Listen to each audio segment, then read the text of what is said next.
Over 50 years ago, in World War II, an axis of evil threatened peace in the free world.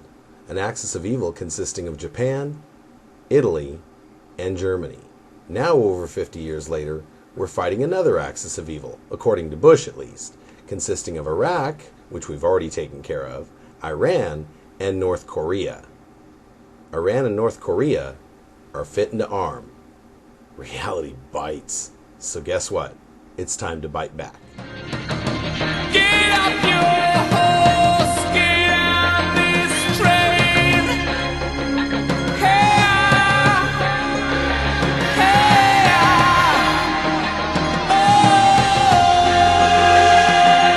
Welcome to the real world.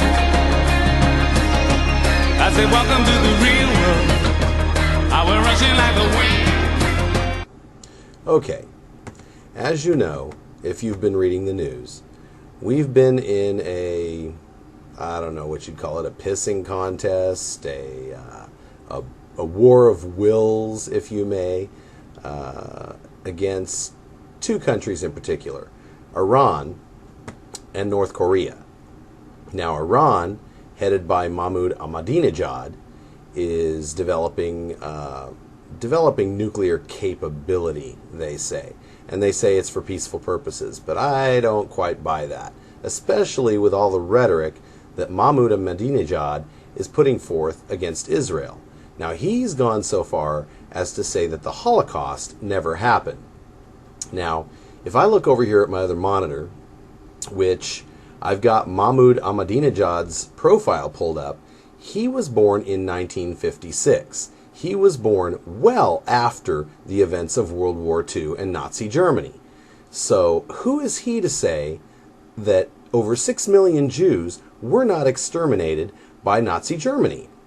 Especially when we've got the sworn testimony of Rudolf Hess at the Nuremberg trials saying that he oversaw the gassing of Jews during World War II. So, young whippersnapper says the Holocaust is a myth. Now, there is a real chance that Mr. Ahmadinejad will see this because when I post this on YouTube, I'm going to post it with a keyword, Mahmoud Ahmadinejad, in amongst all the other keywords like Iran, North Korea, commentary, opinion, analysis, yada, yada, yada. So if you're watching this, Mahmoud, the Holocaust is not a myth. It happened. Okay, we have sworn testimony from the Nuremberg trials. All this stuff happened before you were born, so who are you to say that it never happened? Get over it. It happened. Accept it. It's history. It's in the history books. Boom. Now, the other guy we've been keeping an eye on is North Korea's Kim Jong-il. Tell me something. Does this guy look like he's having a bad hair day every day? He's pissed off about something because he's not only fired 7 missiles in the past 2 weeks, he has tested 2 nuclear bombs underground. He's fitting to arm. He thinks that we're going to attack North Korea. Why? Why would we start a war that's going to tear up the Korean Peninsula? If we did that, say goodbye to Samsung, say goodbye to LG. In other words, say goodbye to your TVs, your cell phones, and everything else that's in the American economy thanks to South Korea. Now, that doesn't make much sense. So, this guy, I don't know, he may be suffering from some congenital syphilis or some other kind of paranoia-inducing thing.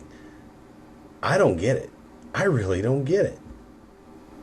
Now, recently in the news, it's been insinuated that North Korea is going to launch a long-range test missile headed toward Hawaii. Now, for those of you that are old enough to remember, back in the 1950s, we had these commercials put out by the U.S. government. They told you what to do in the event of an atomic blast. Duck and cover. Remember what to do, friends. Now tell me right out loud. What are you supposed to do when you see the flash?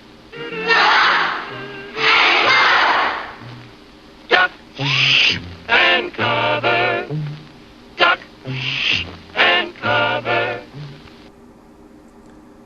It's more like put your head between your legs and kiss your butt goodbye. But again, it's going to be a while before North Korea has the capability to even do something like that, to Hawaii at least. Now, you're probably thinking to yourself, okay, so you've told us what the problems are, now what do we do about it? Well, here's what I think we should do. In the case of Iran, we're doing, I think, what we need to do. We're engaging them, or at least we're trying to engage them in dialogue to see what their intentions really are and to try to get some kind of understanding of what's going on inside Ahmadinejad's head.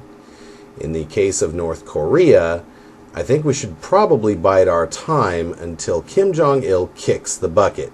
Because as we know, Kim Jong-il has been kind of ill lately. He's named his 25-year-old son, I think he's 25, pretty sure, as his successor. So let's wait until his successor comes in and let's see what North Korea wants to do. I think they might start changing their tune after Kim Jong-il is gone. Until then, let's stay tuned. As for me, I'm out.